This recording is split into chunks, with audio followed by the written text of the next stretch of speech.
ముఖ్యమంత్రి గారికి నా యొక్క డిమాండ్ ఏంటంటే మీరు ఇప్పుడు ఈరోజు ఇచ్చిన ఆర్డర్ టీచర్లకు సంబంధించి ఇక్కడ ఒక టీచర్ నల్గొండ జిల్లాలో ఒక టీచర్ ఏదో తప్పు చేశాడనో లేదు వ్యాపారం చేశాడనో ఆస్తులు ఎక్కువ ఉన్నాయని చూసి మొత్తం టీచర్లను అవమానపరిచే విధంగా మీరు ఒక సర్క్యులర్ చేయడాన్ని తీవ్రంగా ఖండిస్తూ ఎవరైనా ఏ డిపార్ట్మెంట్ తప్పు చేస్తే వారినే చర్యలు తీసుకోవాలి తప్ప ముందు టీచర్లు సిపిఎస్ విధానం కానీ ఇంకా ట్రాన్స్ఫర్ విషయంలో 317 జీవోలో దానికి సంబంధించి ఎక్కడ ఉద్యమిస్తారు అని చెప్పి వాళ్ళని భయభ్రాంతులకు గురి చేసి ఈ విధంగా మీరు ఎక్కడ ఆస్తులు కొన్నా మీరు ముందే ప్రభుత్వ అనుమతి తీసుకోవాలని మీ ఆస్తుల లెక్కలు చెప్పాలని ఎక్కడ కూడా లేదు టీచర్ని ఈ విధంగా అవమానపరచాలని దీన్ని తీవ్రంగా ఖండిస్తున్నాను. దీన్ని ఉపసంహరించుకోవాలని తప్పు చేసిన వారిని చర్య తీసుకోవాలని.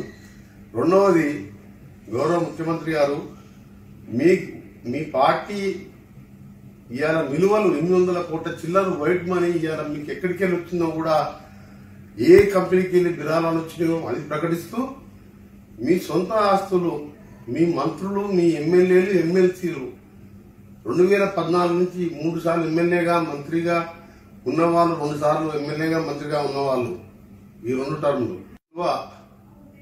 1000 కోట్లతో ఉంటుందని మాకు తెలుసు. ప్రతి ఎమ్మెల్యే కూడా 1000 కోట్లకు తక్కువ ఎవరు లేరు. కనీసం 500 కోట్లు ఉన్న వాళ్ళు చాలా మంది ఉన్నారు. మాకు తెలుసు వాళ్ళు బినామీల మీద పెట్టుకున్నా వాళ్ళ మీద పెట్టుకున్నా అవన్నీ కూడా మీరు ప్రకటిస్తే ఇవాళ మీ టీచర్లను కూడా అడగండి, ప్రజలు నమ్ముతారు. కానీ ఇవాళ మీరు రియల్ ఎస్టేట్ ని తెలంగాణలో ఊపొచ్చిందని చెప్పి మీరే అంటారు. ఎప్పుడు ఆస్తులు పెరిగినాయి మీకు ఏ ఊరికి పోయినా 20 లక్షల ఎకరాలు 30 లక్షల ఎకరాలు. ఇవాళ మీ ఎమ్మెల్యేలు మొత్తం కూడా రియల్ ఎస్టేట్ ఇసుక దందాలు మునిగి తేలుతున్నారు. వాళ్ళ ఆస్తులను ప్రకటించాలనేది నా డిమాండ్. మంత్రులు కానీ మీది కానీ మీ ప్రాపర్టీ కానీ మీ కుటుంబ సభ్యులు కానీ వాళ్ళని అడిగిన తర్వాత వేరే వాళ్ళని అడిగితే ప్రజలు మిమ్మల్ని నమ్ముతారు.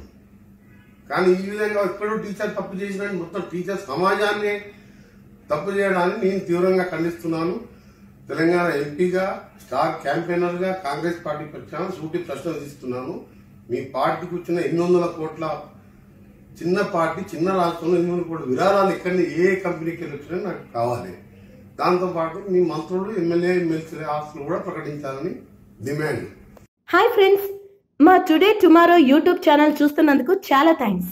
మరిన్ని లేటెస్ట్ వీడియోస్ కోసం వెంటనే సబ్స్క్రైబ్ చేయండి. అలాగే ఈ బెల్ ని కూడా రింగ్ చేసేయండి. మా నోటిఫికేషన్స్ అన్ని మీ మొబైల్లో వస్తాయి. అలాగే మా వీడియోస్ మీకు నచ్చితే లైక్ చేయండి, షేర్ చేయండి, నచ్చకపోతే కామెంట్ చేయండి.